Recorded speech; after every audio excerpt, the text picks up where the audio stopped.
What going on, people? It is your girl, Meka Meeks, and welcome back to Artist Peeps. Today we will be having singer, songwriter, producer, Robbi Niles with us. Robbi, what going on? What's going on? It's a pleasure to be here. Thank you for having me. Nice. How did that treating you? Pretty ashy. Pretty ashy, that is true. No, we would have took a peek at your interview in the Nation's newspaper, Buzz magazine, and you would have mentioned that Barbados has way more to offer other than tourism. In your words, how do we create a more sustainable cultural industry for artists? Thank you for checking out the interview, first of all. To create a more sustainable economy. I was having a discussion with Nick earlier, who was my videographer, about what we can actually do. The only thing I can answer is that we need to find a means where we can actually, artists who export most of their things, whether you be in music, fashion, cuisine, anything, dance, everything like that. You need to find a way where they can be paid properly. And I'm hoping that the minister can talk to the financial institutions and they could come together with one accepted mean of payment. So like PayPal, for example. If we're having artists over there who are like, suppose I'm a producer, so if someone wants to pay me for a beat or anything like that, and they want to pay me via PayPal, that's easy. But me being in Barbados, I have to be able to access that money. Normally right now it stays in limbo. And we can't really access that money. So I think that would be one way that I can say that definitely. We can really improve on that. That will help sustain a bit. Or I find it's a lot of red tape when you're trying to. You have to do a lot more to verify who you are. Most definitely, when using those apps and stuff like that. So you're Barbadian born. Yes. Right, but you're based in Toronto. However, you have been home for just over a year now. Now you've been putting out work, single after single, EP. How were you able to put yourself in that headspace to just produce and to put out that work? Was it easy being back here? Well, if I was to tell anybody that we had a whole pandemic or Panasonic as you want to call it, and then a volcano blew, I know people would be like, "You're lying," that's impossible. Ash in the air, RPB. But I guess it was hard, I would say, but I have a very good team around me. People in Toronto, especially my management, social talk, they're not really too bothered about everything. Everything is just really strict to the point. So that helped to keep me on track. And also I met Nick and his team, NH Creative, and I worked with Chris Shottet, who's also been on What Going On, and Clish Gittins, Ronnie Hines, Chad Bristol. And these guys also helped me to really stay focused. So having a good team and core people around you really do help. It really makes it different. But then the self-belief is also there, and that sort of was lacking because I like to be on stage. I love performing. I wasn't really too well known in Barbados, I would say, but this pandemic really helped me to be more well known in Barbados. So I remember my dad telling me that when this pandemic is over, you have to make sure that you're on a better footing than when it first started. And that's what I've been trying to do. Use it to your advantage. I have to. But I think a lot of persons, didn't really see the positive side of actually using the pandemic to stay relevant, one, and to be more known, But then two, as we agreed that, there was a number of factors, whether it was emotional side of dealing with the pandemic or financial. Right. You're a singer, you're a guitarist, you're a producer. How has learning these things really helped you become a more solid artist? And would you encourage other artists as well to, learn an instrument or just have that appreciation for instrumentalists? Yes, most definitely. That is my answer 100%. If you're an artist and you're a singer, you definitely need to pick up an instrument and learn what you need. You need to learn the backgrounds of music. I actually started off as an instrumentalist. So when I was 3, I was classically trained in piano and steel pan. And then when I was 16, when I started to sing, because I had a band and nobody wanted to sing, so I was like, I'll just give it a shot. And here I am, Nice. But I would most definitely say that. But apart from being a producer and a guitarist and a singer, I'm also a mixing and mastering engineer. I went to school and I really got like a good theoretical background on what to do, because it's one thing being in the booth, but I wanted to learn what was outside the booth, what was everyone doing out there. You know, I wanted to be able to be, I guess, a little bit more in control. Yeah. Or I can basically communicate better with the engineer or anything like that. I say like, yo, turn this on 2 dB, or you know, there's so much highs on this.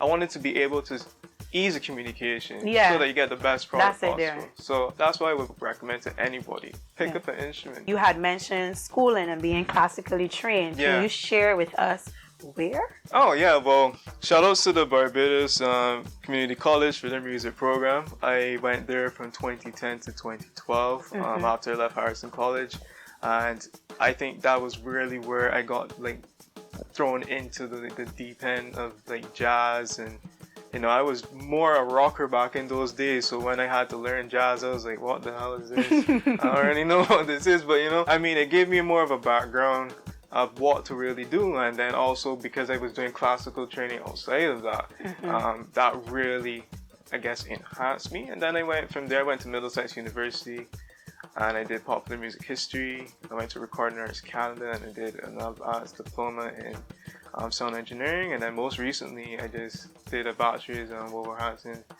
University in England in music production and music business. Wow. So yeah.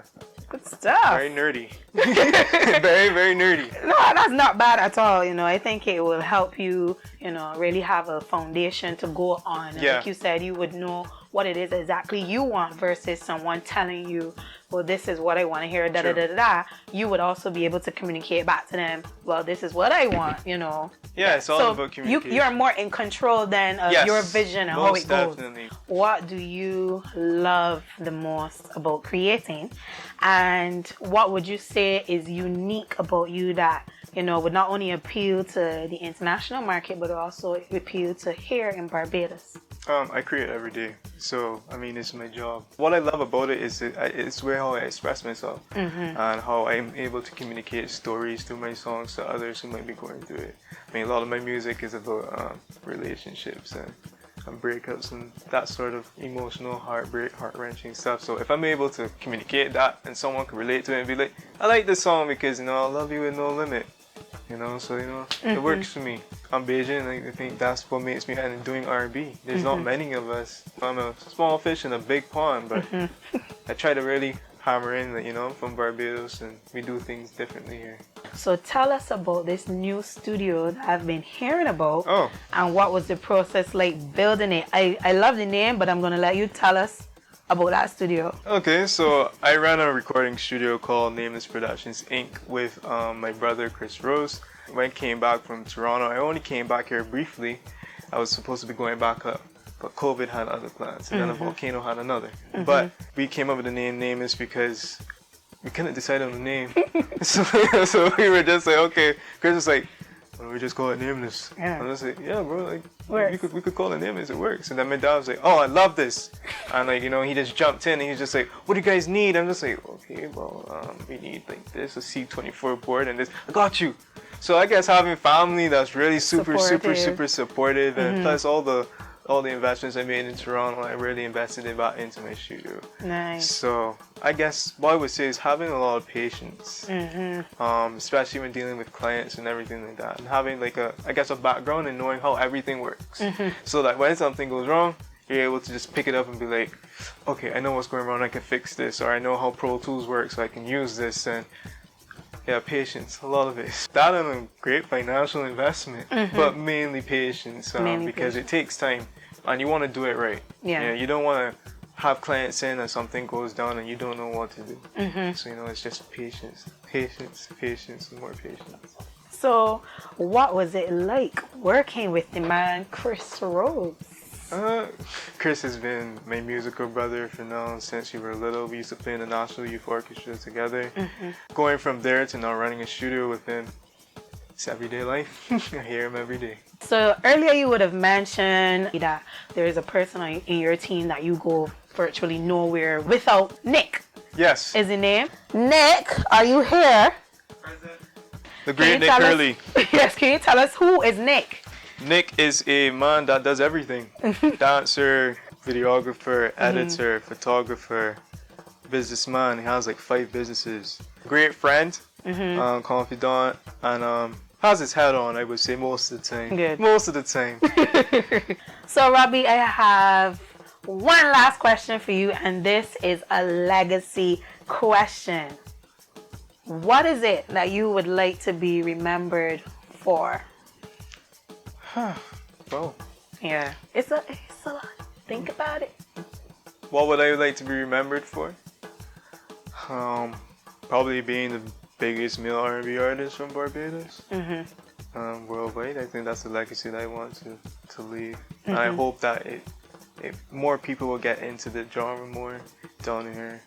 And things would change. I think we have to I'm really into education, so I'm hoping that, I can influence that and change things where if somebody in your household, let's say your future son or daughter, if you choose to, wants to be a musician, it would not be like a frowned upon thing that they would think about. Yeah. I mean, it's still a little bit frowned upon here. You say, well, it's just like, oh, I want to be a lawyer, doctor, engineer, accountant. That's cool. But if they want to be a musician, I will go to a school that I probably set up in the future. That's what I want to be remembered for. Nice. All right, good stuff. So, Robbi, we're definitely interested in following you and, keeping up to date with what you're doing. So, where can we find you? Please go to Instagram and YouTube. Click subscribe. For sure. Yo, I'm Robbi Niles. What's going on? You can find artist Peeps at gainon.com and also follow us on our YouTube page. Make sure you subscribe to the YouTube page and subscribe to us on Instagram. And while you're at it, you can check out my social media. And while you're at it, make sure you show me some love and follow me on my social media. That is Meka Meeks 246 and also my YouTube page, Meka Meeks 246. And we will see you in the next episode of Artist Speaks with What Going On.